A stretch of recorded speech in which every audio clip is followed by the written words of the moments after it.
The 2021 storm season was one of my best storm seasons yet, with multiple jaw-dropping storms that I was able to document. From chaotic flooding, mesmerizing rotating storm mesocyclones, all the way to fantastic lightning shows. Come with me to see all the mesmerizing storms I was able to capture on my camera this year.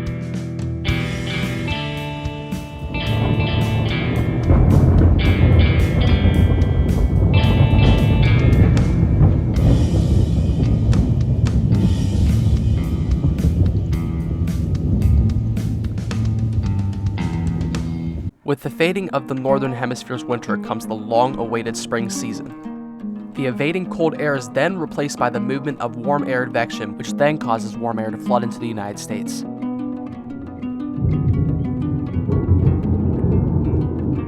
This process then leads to the United States storm season.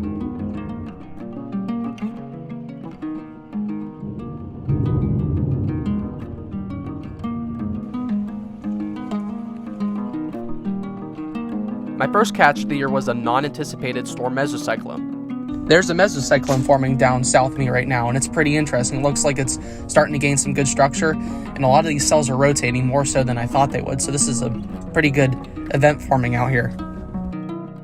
And then it went quiet. For the next month or so, all I was able to capture were some cumulus towers popping up and down like popcorn. But I didn't complain.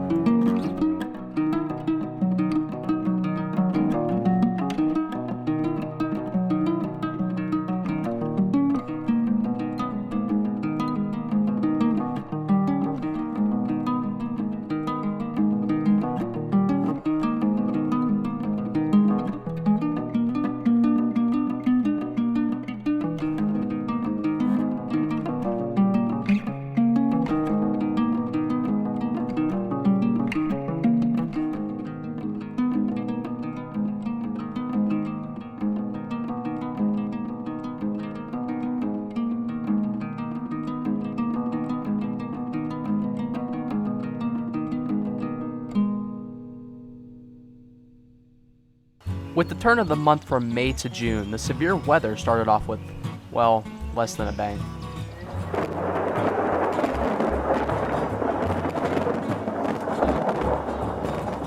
With only a few weak thunder rumbles that I was able to capture on my hard drive, and a couple of nice lightning strikes that my rolling shutter completely butchered, I wasn't too thoroughly impressed with the start of the season. It wasn't until mid-June that I was finally able to start capturing some decent storm structures. So this was just a supercell, had about 4,000 on its mesoscale, and was right over downtown Pittsburgh. But now it's starting to die off. It had about 3-inch hail on it, and it was rotating rapidly, had gusts up to 60 miles per hour. But as you can see, it's pretty much fading out. Nothing much to it. I caught plenty other rotating cells as well, possibly another supercell, so we'll go back and check the footage, but as you can see, we don't have much going on here. But it really was interesting to see radar footage. Really cool. Very rapidly rotating with very sharp inflow. This next storm would happen about a week later, and it was an embedded supercell that had previously dropped an EF0 tornado in Seven Fields, Pennsylvania. However, even this would not prepare me for what I was about to see next.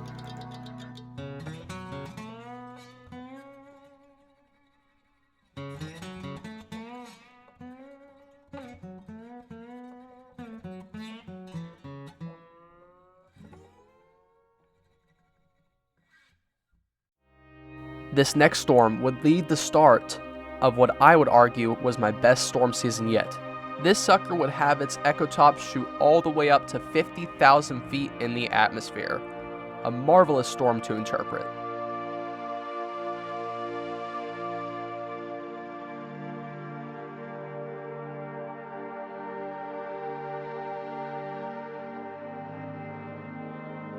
And just a few days later, I was able to capture this wonderful mesocyclone cranking itself into this fantastic position.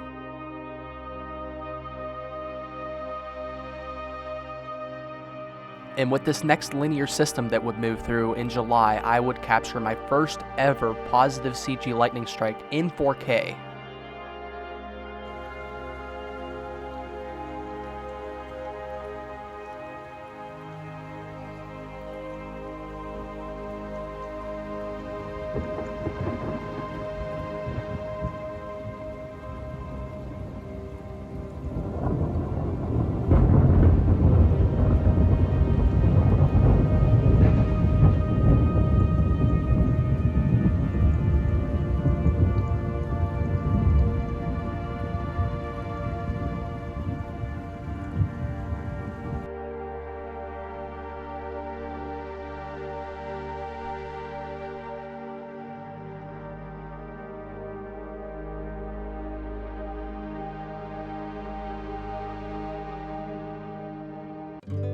In the peak of the summer heat towards the end of July, warm, dry air would take over much of the region and storms would start to wind down. With large-scale severe weather events being out of the question for this time period, I had to wait for some large pockets of warm, moist air to evaporate into the cold upper levels of the atmosphere in order to create some fantastic views of some fantastic single-cell thunderstorms.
Though these storms are relatively small, their updrafts can be extremely powerful, and with a powerful updraft comes a powerful downdraft.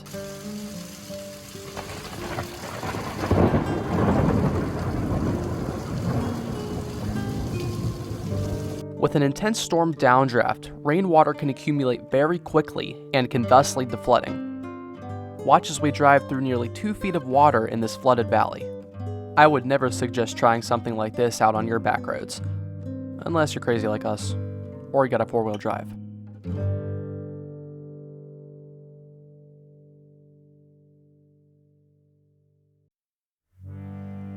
Though these storms can be mesmerizing for those of us who dare to follow them, they can also lead to devastation. In late July of 2021, an EF1 tornado struck to my south down in Fayette County, Pennsylvania. This tornado would end up damaging 2 homes and slightly damaging 1 barn. When I arrived on the scene the next day, everyone was okay and they were talking to people about the damage that had happened. Nobody was injured in this tornado. Come August, it was high time for a little road trip. The destination on the map was the Great Smoky Mountains National Park in eastern Tennessee. The name Smoky Mountains comes from the fact that the south is so warm and humid that the trees put off water vapor after rainfall. This causes an appearance of smoke to be rising off of the mountains.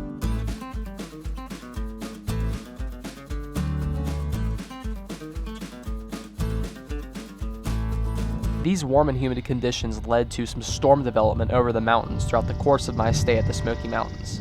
With the combination of the fantastic storm structures that develop and the prime location over the vast land of the Smoky Mountain region, this made for some of the best cinematic footage of storms I have ever been able to record.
Though my time in the Smokies was fun and fascinating to document all those storms, it was time to head back up to western Pennsylvania in order to capture the second season, which was well underway.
With the second season at its peak in mid-September, I was able to capture my first ever anticyclonic funnel cloud. You'll be surprised to know that a lot of research went into this little sucker, and with data reviewing and other comments from other storm chasers, we were able to confirm that this was an anticyclonic cold air funnel cloud and not a scud cloud. And there it is, folks, my first ever funnel cloud, low resolution and blurry. That's going to be a wrap for this season, folks. This season was awesome as I was able to capture some of the best storms I have ever been able to see in my entire storm chasing endeavors. And if you're a chaser too, I can't wait to see you out there this season. Cheers, folks.